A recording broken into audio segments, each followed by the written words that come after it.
Tiada arahan penutupan Pulau Peranginan semasa musim tengkujuh. Program alternatif juga dirancang sepanjang tempoh itu bagi menarik kehadiran pelancong. Antara paparan berita langsung dari Terengganu, Baharum Rahim ada perinciannya. Baik, terima kasih. Tiada arahan penutupan Pulau Peranginan di negeri ini semasa musim tengkujuh. Demikian menurut Pengarah Jabatan Pelancongan Terengganu, Ahmad Rizwan Abdul Rahman. Beliau bagaimanapun berkata ia bergantung kepada pemain industri sama ada mahu meneruskan operasi atau sebaliknya sepanjang tempoh itu. Sebelum ini, penutupan operasi 88 hotel, rumah peranginan dan inap desa di 7 pulau adalah inisiatif operator terlibat.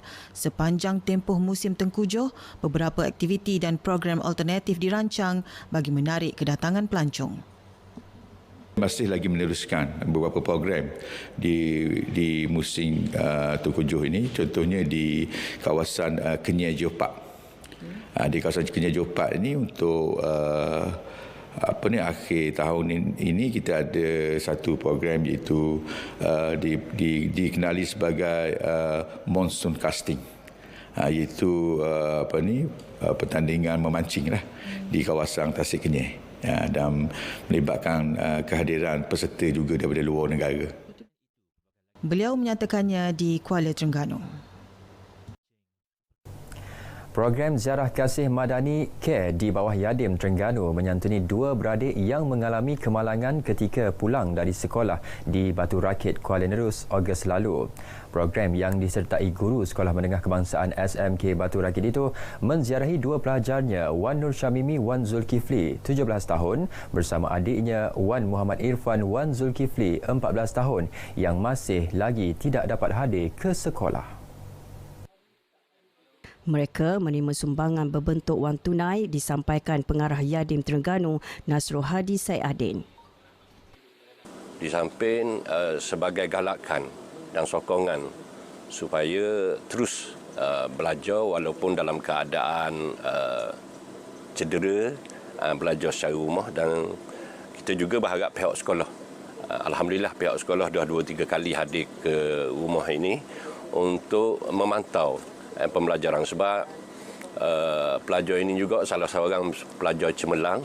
Kadang tu ada juga tanya kawan, kadang tanya kawan. Kalau macam rasa nak study tu ambil buku yang lepas-lepas je lah. Yang buku sebelum-sebelum ni cikgu bagi buku latihan, buat yang tu. Tapi tak macam sekolah. Maksudnya macam kalau kat sekolah boleh faham sebab kan cikgu ada. Kalau seorang-seorang jadi macam boleh tak faham mana lah.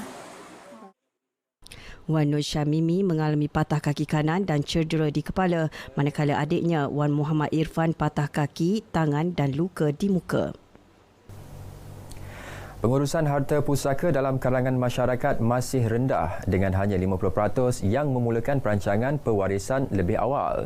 Menyedari hakikat itu, Amanah Raya Berhad mempergiat penerangan menerusi aplikasi mudah alih My Amanah Raya.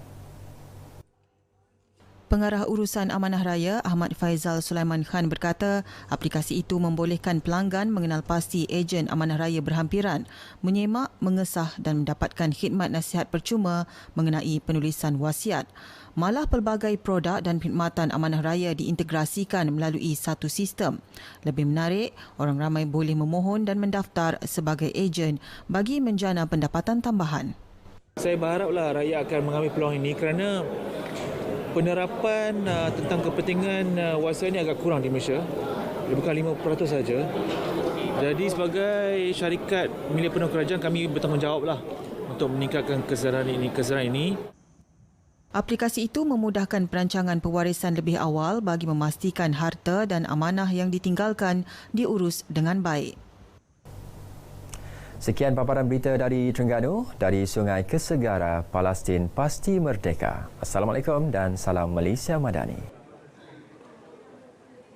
Terima kasih Baharum. Afiat Marketing Sdn Bhd atas jenama Olive House mengorak langkah dengan menjalinkan kerjasama dengan farmasi lautan iaitu farmasi preskripsi terbesar di Terengganu. Ia bagi memastikan kredibiliti produk keluaran syarikat berkenaan dipertingkat dan diiktiraf sebagai makanan kesihatan tambahan pilihan masyarakat khususnya di Pantai Timur. Hubungan strategik itu direalisasi menerusi pemeteraian memorandum persefahaman melibatkan pengasas farmasi lautan Lau Tiam Kui dan Ketua Pegawai Jualan Afiat Marketing Sdn Bhd Tuan Muhammad Hafiz Muridan.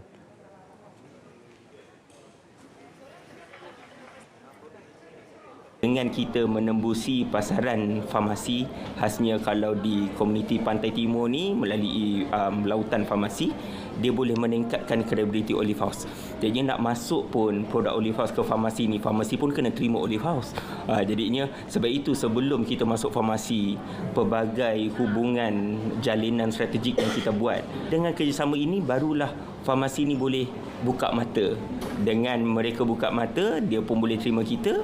Komuniti pun secara tak langsung menerima produk kita ini adalah satu jaminan kepada kesihatan tambah kepada hidup mereka.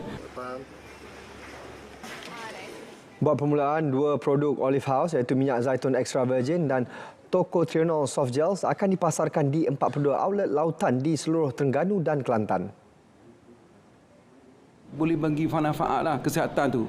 Jadi farmasi lautan selalunya, macam kita farmasi lautan ni selalunya niat kita nak cari produk yang baik. Terutama yang boleh katakan halal, produk yang ada KKM punya pendaftaran, produk yang asal lah, yang asli lah. Kita memang utamakan kriteria seperti itu. Kedua-dua pihak berbesar hati untuk menjalin lebih banyak kerjasama pada masa depan bagi meningkatkan lagi jenama industri dan insentif perkomersialan kesihatan rakyat. Hasil pengeluaran padi Lembaga Kemajuan Pertanian Kemubu dan Lembaga Kemajuan Pertanian Muda merosot 5% dalam tempoh setahun berikutan kemarau dan banjir. Bagaimanapun, Menteri Pertanian dan Keterjaminan Makanan Datuk Seri Muhammad Sabu berkata keadaan itu dijangka akan kembali pulih bermula tahun hadapan. Selama ini kita keluaran dalam 61% dengan tolak 5 tu. Tapi yang kata tadi pemulihan sedang berlaku balik. Macam kita kata kadar tanah tanam semula dan hasil dah start tanam dan kita nampak dia akan pulih sedikit lah. Dan keadaan padi di Selangor, di Sekincan dan ala Sekincan yang diusahakan di Selangor meningkat hasil dan kita lihat awal suku pertama tahun depan kita boleh nampaklah akan pulih. Dalam perkembangan lain, beliau maklumkan Sarawak bakal menjadi jelapang padi ketiga selepas Kedah dan Kelantan bagi menampung bekalan beras negara pada masa akan datang. Tanah seluas 10,000 hektar tanaman padi sudah dimulakan dengan peruntukan RM500 juta. 2,400 individu berjaya mendapatkan lesen memandu menerusi program My Lesen B2 di Kelantan sejak Jun lalu. Pengarah JPJ Negeri Muhammad Miswari Abdullah berkata baki 100 orang akan diselesaikan sebelum akhir tahun ini setelah Kelantan mendapat kuota sebanyak 2,500 permohonan. Yang menerima dah 2,400 lah. 2,400 lebih kurang. Ada balance sikit lagi lah. Maknanya 2,400 tu peringkat pertama lah? Dah selesai dah. Dah dapat lesen dah. Dia peringkat pertama masa KPP 01 tu untuk dapat lesen L. Kemudian ujian yang berikutnya. Dan seterusnya sehingga dapat lah. So basically kita hampir selesai lah di Kelantan. Beliau berkata pada sidang media selepas merasmikan program My Lesen B2 di Kota Baru. Seorang wanita melecur di muka dan badan selepas kediamannya terbakar di Kampung Cempaka, Pangkalan Cepa pagi tadi.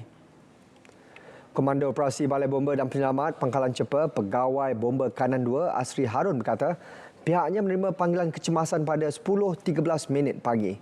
9 pegawai dan anggota termasuk jentera unit bantuan perkhidmatan kecemasan dikejarkan ke lokasi. Setibanya di lokasi, mendapati sebuah rumah tersebut telah musnah 30%. Kebakaran dipadamkan sepenuhnya sekitar jam 10.38 pagi. Punca kejadian masih dalam siasatan. Mangsa Sainuri Hassan, 44 tahun, dihantar ke Hospital Raja Perempuan Zainab II untuk menerima rawatan.